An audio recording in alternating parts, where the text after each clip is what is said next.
Imagine standing on the deck of a wooden ship, the smell of smoke and salt burning your lungs, cannons roaring so loud the sound shakes your bones, and somewhere in the chaos, you realize the entire fate of civilization is being decided right here, right now, on this water.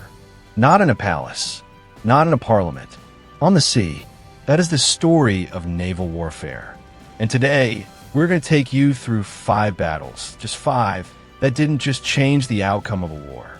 They changed the direction of human history forever. Salamis, Trafalgar, Midway, Leyte Gulf, Tsushima. These names might sound like distant echoes from a history book, but when you understand what was truly at stake in each of these moments, when you understand how close the world came to being something completely different, you will never look at the ocean the same way again. So stay with me, because what you are about to hear is not just military history. This is the story of how the world was made. Let's begin at the very beginning. And when I say the beginning, I mean 2,500 years ago, in a narrow stretch of water off the coast of Greece, where a small, outnumbered, exhausted fleet of Greeks looked out at the most powerful empire the ancient world had ever seen, and chose to fight anyway. The year is 480 BC. The Persian Empire, under the command of King Xerxes I, has already marched an army so large that ancient historians claimed it drank rivers dry. They have already burned Athens. They have already crushed the 300 Spartans at Thermopylae. Everything the Greeks had tried to stop this Persian advance had failed. And now Xerxes sits on a golden throne on a hillside overlooking the Strait of Salamis, ready to watch his navy finish the job. He is so confident of victory that he has brought scribes with him to record his triumph. He wants the destruction of Greece written down for history. What happens next is something those scribes never expected to write. The Greek commander, Themistocles, is a man who understands something that very few military leaders in history have ever truly grasped. He understands that the battlefield itself can be a weapon. The Persian fleet is enormous. Estimates range from 600 to over 1,000 ships. The Greek fleet has around 370. On open water, in a straight fight, the Persians win easily. So Themistocles does something remarkable. He sends a secret message to Xerxes, pretending to be a traitor, telling the Persian king that the Greek fleet is planning to flee during the night, and that if Xerxes moves his fleet to block the exits of the strait, he could trap them and destroy them all. Xerxes believes it. He moves his fleet exactly where Themistocles wants them, into the narrow strait of Salamis, where the Persian numbers become a disadvantage rather than an advantage. In those cramped waters, 1,000 ships cannot maneuver. They cannot spread out. They cannot use their superior numbers. They become a tangled, crushing mass of wood and oars and panicking sailors. The battle begins in the early morning. The Greek triremes, lower and faster than the Persian vessels, ram into the flanks of the Persian ships with devastating precision. The Persian fleet, unable to turn, unable to flee, unable to bring its full force to bear, begins to collapse. Ship after ship goes down. Persian sailors, many of whom cannot swim, drown in the narrow waters while their king watches from his throne on the hill. Xerxes, who came to watch a victory, watches a catastrophe instead. By the end of the day, the Persian fleet is shattered. Hundreds of ships are sunk or captured, and without his fleet, Xerxes cannot supply his massive army. He cannot keep it fed. He cannot reinforce it. He retreats, and the great Persian invasion of Greece is broken. Now here's why this matters so much. Think about what the world looks like if Persia wins at Salamis. Athens is already burned. If the Greek navy is destroyed, there is no force left to stop Xerxes. Greece falls completely under Persian control. And with it, and this is the part that should stop you in your tracks, Western civilization as we know it simply does not exist. The philosophical tradition of Socrates, Plato, and Aristotle gone. The democratic experiments of Athens crushed the scientific methods, the theatrical traditions, the artistic legacy that formed the foundation of Rome, and through Rome, all of modern Europe and the Americas erased before it could fully bloom. One battle, one afternoon on one stretch of water, and the entire intellectual and political inheritance of the Western world hung in the balance. Themistocles didn't just save Greece at Salamis. He may have saved the very idea of democracy. He may have made possible every free election, every philosophical debate, every university, every courthouse that came after it. The world we live in today was shaped in ways we can barely comprehend by what happened in that narrow Greek strait 2,500 years ago. But Greece is only the beginning. Because if Salamis showed us the power of strategy and the importance of choosing your battlefield, our next battle shows us something different. It shows us the importance of one man, one extraordinary, half-blind, one-armed man who understood that the greatest victory isn't just about winning a battle. It's about making your victory so complete, so total, that the enemy never recovers.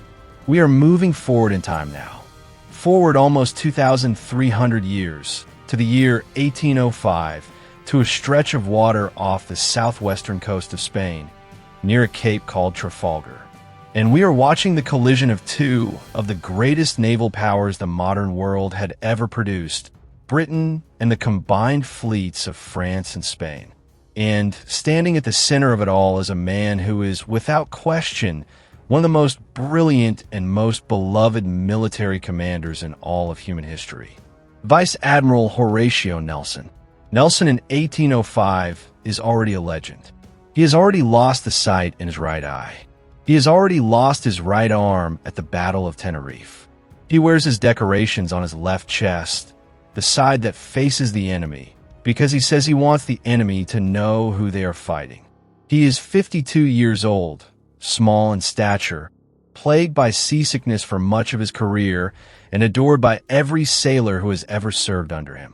His captains call themselves the Band of Brothers. His sailors would follow him into the mouth of hell. And in October of 1805, that is precisely where he leads them. Napoleon Bonaparte controls most of Europe. His armies have swept across the continent like a force of nature. But there is one thing Napoleon cannot do. He cannot cross the English Channel. As long as the Royal Navy controls the seas around Britain, the island is safe. And so Napoleon hatches a plan. He will combine the French and Spanish fleets under Admiral Villeneuve, draw the British Navy away from the Channel, and create a window long enough for his army to cross. It almost works, but Nelson tracks Villeneuve down. The combined Franco-Spanish fleet of 33 ships of the line meets Nelson's 27 off Cape Trafalgar on the morning of October the 21st, 1805. What Nelson does next breaks every rule of naval warfare that exists at the time. The standard tactic is to sail in a parallel line to the enemy and exchange broadsides, a brutal, grinding artillery duel. Nelson does something completely different. He divides his fleet into two columns and sails them directly at the enemy line, perpendicular to it, cutting through it at 2 points. It is an extraordinarily dangerous maneuver. As the British ships approach, they sail directly into the enemy's broadsides for 30 minutes without being able to fire back. Sailors are killed. Ships are damaged. The men gripping their guns know they cannot shoot yet. They can only endure. But Nelson has calculated the risk perfectly. Once his columns punch through the enemy line, the fighting becomes a close-quarters melee, and in close-quarters fighting, the superior gunnery and morale of the British sailors is overwhelming. The Battle of Trafalgar lasts about 5 hours. By the end of it, the combined Franco-Spanish fleet loses 22 ships. The British lose none. It is one of the most complete naval victories in history. But at the moment of his greatest triumph, Nelson is struck by a French sharpshooter's bullet from a mast of the Redoubtable. The bullet passes through his shoulder punctures his lung, and lodges in his spine. He is carried below. He knows it is mortal. He lives long enough to learn that the battle is won. And then he dies, and a nation goes into mourning unlike anything Britain had seen before or has seen since. His body is returned to England, preserved in a barrel of brandy. He is buried in St. Paul's Cathedral with the honors of a king. And now think about what Trafalgar means for the world. Napoleon will never threaten Britain again. His dream of a French empire stretching across the Atlantic is finished. And here is the consequence that reaches all the way to the present day. Without Trafalgar, there is no British dominance of the sea lanes. Without British dominance of the sea, the Industrial Revolution spreads differently. The global trading system develops differently. The map of the world in the 19th century looks completely different. More than that, if Napoleon had been able to invade Britain, or even just break British naval power, the story of the 19th century changes in ways we cannot fully calculate. The abolition of slavery, led in large part by British naval enforcement.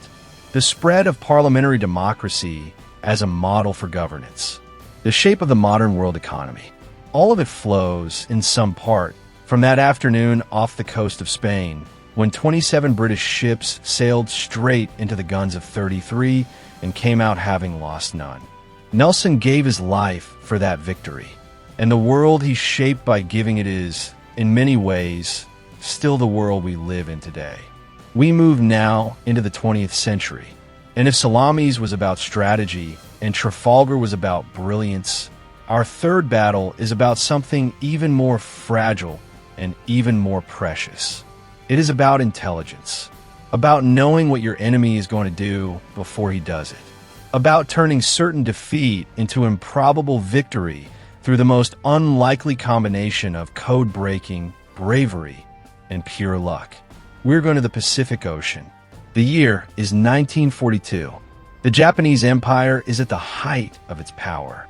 In the 6 months since the attack on Pearl Harbor, Japan has swept across the Pacific and Southeast Asia like a storm. The Philippines, Singapore, Burma, Wake Island, Guam, Hong Kong, the Dutch East Indies, all fallen. The Japanese Navy is the most formidable force in the Pacific, led by brilliant admirals, equipped with superb aircraft and the finest carrier fleet in the world. And they are planning their next move. A strike at Midway Atoll, a tiny island roughly halfway between Japan and Hawaii, that will destroy what remains of American naval power in the Pacific and force the United States into a humiliating peace. The plan is massive and complex. Admiral Yamamoto, the architect of Pearl Harbor, throws almost everything into it. 4 fleet carriers, hundreds of aircraft, battleships, cruisers, destroyers, transport, a total force of over 200 ships converging on a tiny island. Against this, the United States Navy has 3 carriers. The Yorktown, so badly damaged at the Battle of the Coral Sea that Japanese intelligence believes she will be out of action for 90 days, the Enterprise, and the Hornet. Admiral Chester Nimitz has 76 ships total. The numbers are overwhelming in Japan's favor. And if Yamamoto's plan succeeds, if Midway falls and the American carriers are destroyed, Japan will control the Central Pacific. Hawaii will be under threat. The war in the Pacific will take years longer and cost hundreds of thousands more lives. Some historians believe it might never have turned in America's favor. But something remarkable has happened before the first shot is fired. American codebreakers, working in a basement in Pearl Harbor under Commander Joseph Rockefeller, have broken the Japanese naval code. Not completely, not perfectly, but enough. They know that the Japanese are targeting a location they call AF. They just need to confirm that AF means Midway. So they pull off one of the most elegant intelligence tricks of the war. They have Midway send a fake radio message in plain language reporting that the island's desalination plant has broken down and fresh water is running short. 2 days later, American codebreakers intercept a Japanese message reporting that AF is short of fresh water. AF is Midway. Nimitz now knows where the blow is coming, when it is coming, and roughly how strong it will be. He positions his 3 carriers in ambush. What follows on the 4th, 5th, and 6th of June, 1942 is one of the most dramatic reversals in military history. The early part of the battle goes badly for the Americans. Wave after wave of American torpedo planes attack the Japanese fleet and are slaughtered. Torpedo Squadron 8, flying obsolete aircraft, loses every single one of its 15 planes. Only 1 pilot survives. These men fly into the face of overwhelming anti-aircraft fire and fighter opposition, knowing they have almost no chance. They press their attacks anyway. They do not score a single hit, but in doing so, they pull the Japanese fighter cover down to the water level. And at that precise moment, historians still argue about whether it was coincidence or brilliant planning, and the truth is probably some of both. 3 squadrons of American dive bombers arrive from high altitude, completely uncontested. In 5 minutes, just 5 minutes, American dive bombers score fatal hits on 3 Japanese fleet carriers. The Akagi, the Kaga, the Soryu. All 3 are burning and doomed. A 4th carrier, the Hiryu, launches a counterstrike and badly damages the Yorktown. But American dive bombers find her too, and by the end of the next day, all 4 Japanese fleet carriers have been sunk. Japan loses 4 of its best carriers, the core of its striking power, over 250 aircraft, and hundreds of its most experienced, irreplaceable naval aviators. The United States loses 1 carrier and 145 aircraft. Midway is the hinge point of the Pacific War. Before Midway, Japan is on the offensive and America is scrambling to survive. After Midway, Japan is permanently on the defensive and America begins the long, brutal road to Tokyo. Every island campaign, Guadalcanal, Tarawa, Iwo Jima, Okinawa, every one of them flows from this moment. The atomic bombs, the end of the war, the entire shape of the post-war Pacific, all of it begins at Midway. Japan never recovers from the loss of those 4 carriers and those irreplaceable pilots. The industrial might of the United States begins to grind Japan down from this point forward. Midway didn't just turn the tide. Midway broke the tide. And it was made possible because a group of men in a basement in Pearl Harbor were brilliant enough, patient enough, and brave enough to crack a code. We continue now till October of 1944. We're going to the Philippines, and we're going to witness the largest naval battle in the history of the world. Not by a small margin, but by an enormous one. The Battle of Leyte Gulf involves 282 ships, nearly 2,000 aircraft, and almost 200,000 men. It is 4 separate battles happening simultaneously across hundreds of miles of ocean. It involves the last great surface engagement of the war, the most deadly kamikaze attacks yet seen, one of the most controversial decisions in American naval history, and one of the most heroic small unit actions ever fought. And it ends with the final destruction of the Imperial Japanese Navy as a fighting force. By October 1944, Japan's situation is desperate. American forces have retaken much of the Pacific. MacArthur is returning to the Philippines.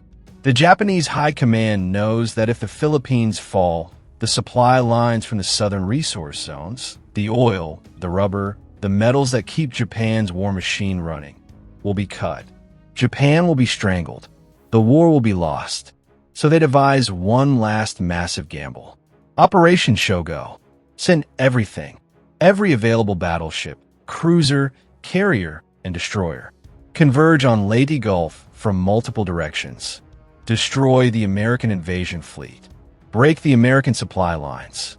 By time, it is a desperate plan because the Japanese Navy is desperately short of one thing above all others: fuel.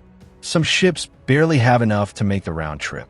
This is in every sense a death ride. The plan has four main components. A northern force built around Japan's remaining carriers will serve as a decoy to lure away the main American covering force. A center force of the most powerful battleships in the world, including the Yamato and the Musashi, the two biggest battleships ever built, with 18-inch guns, will push through the sea beyond sea and San Bernardino Strait to hit the landing beaches from the north. A southern force will push through Surigao Strait to hit from the south. It is a brilliantly conceived plan, a massive pincer movement designed to trap the American forces in the Gulf. And for a few terrifying hours, it almost works. The American commander, Admiral William Halsey, takes the bait. He takes his entire force of fast battleships and carriers north to chase the Japanese decoy carriers, leaving San Bernardino Strait completely unguarded. The Japanese center force, led by Admiral Kurita in the Yamato, passes through the unguarded strait in the night and emerges into the Philippine Sea at dawn on October 25th to find not the fleet of battleships and heavy cruisers he expects, but a group of tiny escort carriers and destroyers, what the Americans call Taffy 3, a collection of slow, lightly armed ships designed for anti-submarine work, not fleet combat. The Yamato's main guns outrange anything Taffy 3 has by miles. Kurita has 4 battleships, 8 cruisers, and 11 destroyers. Taffy 3 has 6 escort carriers and 7 destroyers and destroyer escorts. It should be a massacre. What happens next is one of the most extraordinary things in the history of naval warfare. The destroyers and destroyer escorts of Taffy 3, tiny ships, the biggest of them barely a sixth the size of a battleship, charge the Japanese fleet.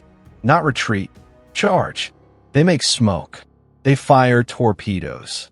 They make attack runs at battleships with weapons that cannot possibly sink them. The destroyer Johnston, Commander Ernest Evans commanding, drives straight at the center of the Japanese fleet and fires all 10 of her torpedoes at a range so close that there is barely time for them to arm. She is hit repeatedly, her engine room destroyed, her steering gone, firing her remaining guns manually with her remaining crew until there is nothing left to fire. Other destroyers follow her example. The escort carriers launch their aircraft over and over, their pilots making attack runs with whatever they have, sometimes nothing but depth charges, sometimes making dry runs with empty bomb bays, just to keep the Japanese gunners occupied. The fighting is so close and so confused that Kurita, on the bridge of the Yamato, cannot understand what is happening. He is receiving reports of torpedoes from every direction. His ships are being harassed by aircraft and destroyers so aggressive, so relentless, so seemingly suicidal in their determination, that he concludes he must be fighting fleet carriers and heavy cruisers. The smoke and chaos and the desperate ferocity of the American defense make it impossible for him to see clearly. And then Kurita does something that military historians have debated ever since. With the American landing beaches virtually within reach, with nothing standing between him and the destruction of the entire Leyte Gulf invasion force, he turns around. He withdraws. His reasons are complex. His force has taken serious damage. His fuel situation is critical. He has received no news from the Southern force, and he genuinely believes he is fighting a more powerful force than he actually is. But the result is that the greatest last gamble of the Imperial Japanese Navy fails at the moment it comes closest to succeeding. The Battle of Leyte Gulf ends with Japan losing 3 battleships, 4 carriers, 10 cruisers, and 9 destroyers. The Imperial Japanese Navy ceases to exist as a coherent fighting force. It will never put to sea in strength again. The men of Taffy 3, the Johnston, the Hull, the Samuel B. Roberts, the little destroyers who charged battleships, paid a devastating price. But they held. And in holding, they saved the Philippines invasion. kept the noose tightening around Japan and made the end of the war possible within the year. The Samuel B. Roberts, a destroyer escort so small and lightly armed she had no business being in a fleet engagement, fought so hard that she was later called the destroyer escort that fought like a battleship. Her crew, many of them teenagers, went into the water after she sank and stayed there for 50 hours before being rescued, while sharks circled. These are not famous names in the way that Nelson is famous. But what they did on October 25th, 1944, is as remarkable as anything in the history of naval warfare. We come now to our final battle, and in some ways, it is the most consequential of all, because it is not just the story of a naval engagement. It is the story of the moment when the entire global order of the 20th century begins to take shape. It is 1905. The place is the Tsushima Strait between Japan and Korea. And what is about to happen there will shock the world in ways that no one, not the Japanese, not the Russians, not the European powers, not the Americans, is fully prepared for. Russia in 1905 is one of the great powers of Europe.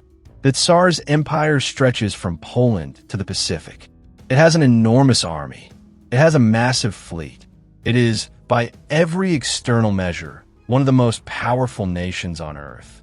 Japan in 1905 is a country that only opened its borders to the outside world 50 years earlier. It has been modernizing at a furious pace. It has built a modern navy and trained a modern army. But no one in the Western world takes it seriously as a military rival to a European great power. When Japan goes to war with Russia in 1904 over control of Manchuria and Korea, most Western observers expect Russia to win quickly and decisively. What happens instead leaves the world speechless. Japan attacks and besieges the Russian naval base at Port Arthur. Japanese armies fight the Russian army to a standstill in Manchuria, and Russia, desperate to turn the tide, makes a decision of almost unbelievable audacity and almost incomprehensible logistics. It sends its Baltic fleet, 38 warships, on a journey of 18,000 miles around the world, from the Baltic Sea all the way to the Pacific, to destroy the Japanese Navy and relieve Port Arthur. The voyage takes 7 months and is a nightmare from beginning to end. The fleet, under Admiral Rozhesvansky, nearly starts a war with Britain when it fires on British fishing trawlers in the North Sea, mistaking them for Japanese torpedo boats in the dark. It cannot coal in most ports because of political pressures, forcing it to refuel from supply ships in open seas. The crews are exhausted and demoralized by the time they approach Japanese waters. Port Arthur has already fallen. On the morning of May the 27th, 1905, the Russian fleet enters the Tsushima Strait, and waiting for it is Admiral Togo Hayakuro with the Japanese combined fleet, 12 battleships, 11 armored cruisers, and dozens of lighter vessels. Togo's ships are faster, newer, better maintained, and crewed by men who have been at war for over a year and are fighting near their home waters.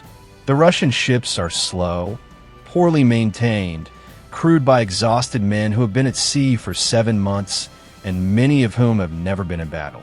What Togo does in the opening hours of Tsushima is one of the most daring maneuvers in naval history. The Russian fleet is approaching in 2 parallel columns.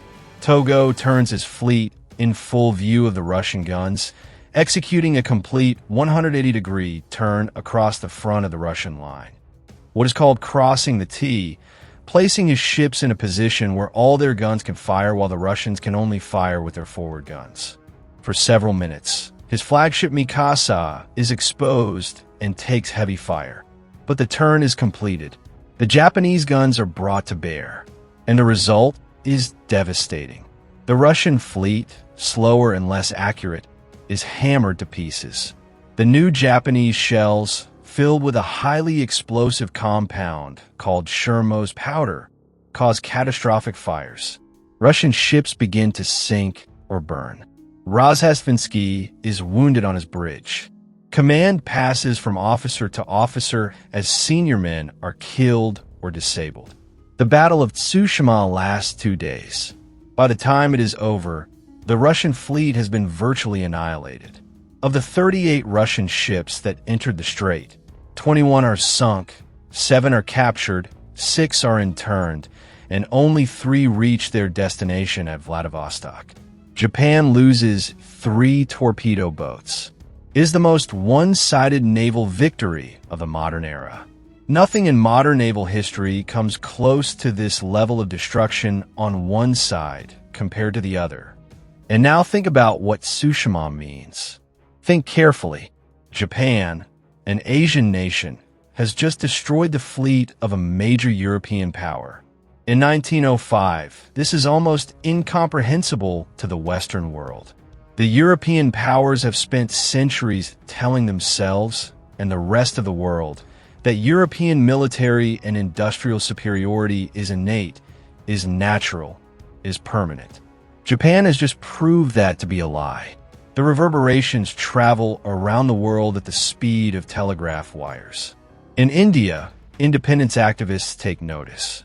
In Egypt, nationalists take notice. In Africa, resistance leaders take notice.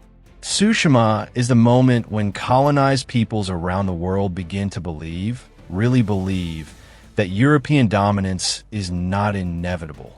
It is the beginning of the end of the colonial era, not just a military victory. And within Japan, the victory unleashes a nationalism and a confidence that will shape the entire first half of the 20th century, for better and for catastrophically worse. Tsushima also accelerates the naval arms race between Britain and Germany that contributes directly to the First World War. The battle demonstrates that the naval technology and tactics of the existing fleet are obsolete. Britain responds by building the Dreadnought in 1906, a battleship so advanced it makes every other battleship in the world obsolete overnight. Germany races to build its own dreadnoughts.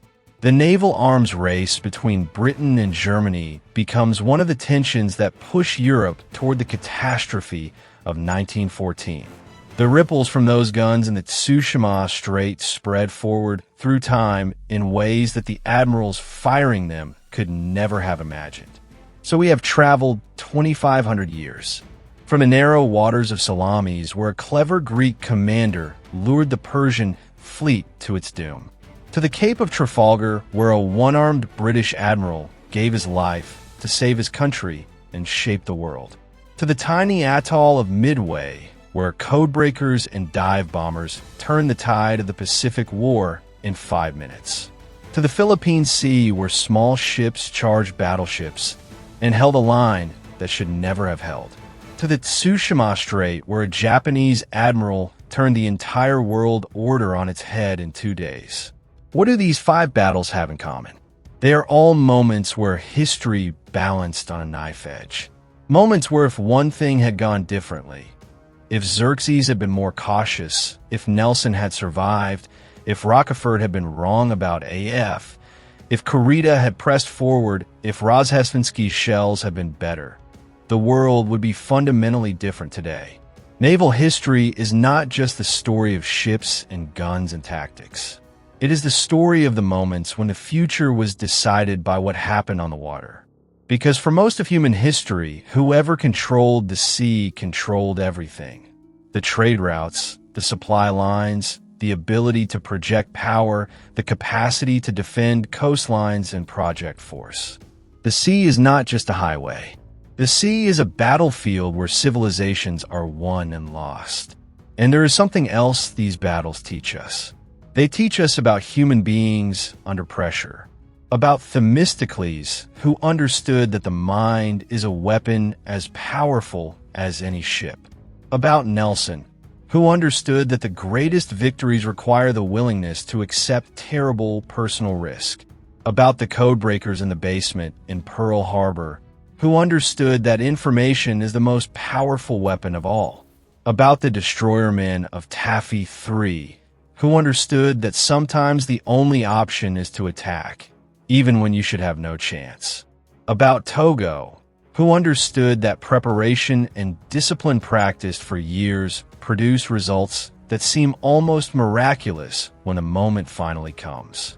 These men, and the thousands of sailors who sailed with them and died with them, did not think they were making history. They thought they were doing their jobs. They thought they were fighting for their country, their shipmates, the man beside them on the deck. But history is made exactly that way, by ordinary people doing extraordinary things in extraordinary moments, and by the consequences of those actions spreading forward through time in ways they could never have foreseen. The sea remembers all of it. Somewhere in the waters off the Greek coast, the bones of Persian sailors rest in the silt. Somewhere in the deep Atlantic off Spain, the wreckage of French and Spanish warships lies in the darkness. In the deep Pacific, 4 Japanese carriers and a Yorktown rest together at the bottom of the ocean, and the aircraft that dove on them are scattered across the same deep floor. In Leyte Gulf, the Johnston and the Hull and the Samuel B. Roberts lie where they fell, fighting. In the Tsushima Strait, Russian and Japanese ships share the same cold, dark water. The sea covers all of it, but history remembers. And we should remember too, because these battles are not just stories about the past. They are lessons about the present, about what happens when you choose your battlefield wisely, about what happens when one great commander understands something that the enemy does not, about what happens when intelligence, real intelligence, not just military force, shapes the outcome of a conflict, about what happens when small forces refuse to accept that they are outmatched, about what happens when a people that the world has underestimated refuses to be underestimated. These lessons do not expire. They are as true today as they were when the first trireme rammed the first Persian ship in the Strait of Salamis. The ocean is vast. It covers more than 70% of our planet. For most of human history, the people who understood it best, who could use it most effectively, who could fight on it with the greatest skill and courage, those were the people who shaped the world. Salamis, Trafalgar, Midway, Leyte Gulf, Tsushima, 5 battles, 5 moments, 5 times when the water decided everything. And the world that rose from those waters is the world you are living in right now. So I want to leave you with something to think about, because we have covered 5 battles and thousands of years of naval history. And I want to make sure that what you have heard today stays with you, not just as a collection of dates and ship names, but as something that genuinely changes how you see the world. The next time you look at a map and see those blue expanses of ocean, think about what happened there. Think about Themistocles watching the Persian fleet sail into his trap. Think about Nelson standing on the quarterdeck of the Victory with his decorations on his chest, facing the enemy's guns. Think about the dive bomber pilots at Midway dropping out of the clouds in those crucial 5 minutes. Think about the men of the Johnston charging into the guns of the Yamato. Think about Togo completing his turn across the front of the Russian line. The ocean looks peaceful on a map. It never truly was.